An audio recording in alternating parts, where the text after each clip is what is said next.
there are different ways to control the match. You can control the match with the ball. You can control it without the ball.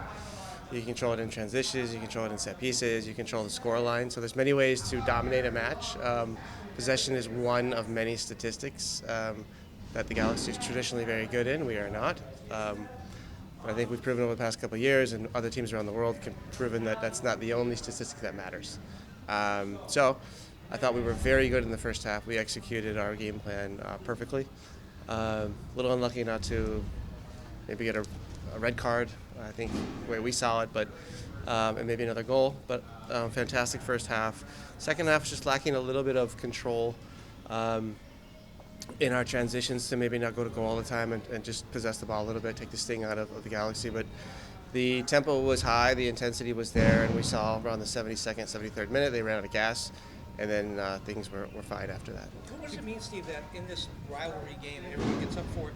Now you guys are actually tied at the top of the table. You came in that way. Does it add anything to it? Does it make it more important? Because it used to be they were down and you guys were way up. Yeah, I think it does change a little bit. I think, look, from the outside looking in is really difficult, but it looked to me as if the Galaxy players had something today to lose. They were not the underdogs today, and that is different. That's a different burden, and I thought, we dealt with it better in the first half. Steve, they're key guys in the attack. They had the ball. They were able to do things outside of the attacking third or maybe right on the edge of it, but they weren't able to be effective once they got inside. What were the key elements that kind of cut them down? Yeah, it's a team that has been really good of late of attacking quite aggressively through the middle. And keeping their wingers sometimes narrow. Peck in the second half, coming on the right, had some too much room, and that gave him a little more effectiveness, let's say, getting in our box. But we take pride in not letting teams in behind our back line, and not really letting teams inside our box. This is something we work on, we talk on, and if you can't get the ball in the box, then you're not going to score. And I think stats, if you take a deep dive into statistics defensively, we've been fantastic over the past 8 weeks, maybe? I don't know. 2 months. Yeah, 2 months. How impressed are you with what Kai continues to do in this league? I mean, he's been doing it for so long, but he just continues at this rate. Just in the air, just dominant aerially, obviously. Yeah, it's not normal. We keep waiting to sub him out. When is he going to get tired? 60th came and went, 65th, 75th, 85th. He's still moving, he's still effective, and he was working defensively for the team, and he's always a threat on set pieces, both offensively and defensively, so he survived the 90 minutes tonight. What's the key? What has the key been to now 12 unbeaten? Sorry, can you repeat that? What has the key been to now 12 unbeaten?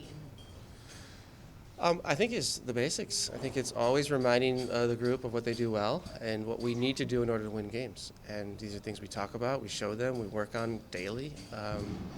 At the same time, you have to create an atmosphere and a culture that's comfortable for the players, put the players in a position to succeed week in and week out, not to push too hard, but not too little. And I think you got to find that sweet spot with the group. And judging from what I see in the locker room before the game, at halftime, and after the game, this is a very healthy group, and mentally, and they take care of each other, and it's a tough group to beat. Steve, was Aaron sub anything injury related, or was that just Precautionary? Was also good to go? Oh, I don't know right now. I needed a little more time and information. His leg, literally his left leg, he was favoring. Coach, it seemed that Sergi was particularly aggressive with Paintsel on the outside. Was that something that he chose to do while he was out there on the pitch? Is that something you guys talked about in the locker room? I don't think he can play any other way. And he was brilliant tonight. A top performance from Sergi. He's been all year really good. His passing, his aggressiveness broke up some really important plays. Yeah, he's just been phenomenal. Thankfully, he's not an all-star, but he deserves to be, because that means he doesn't have to travel.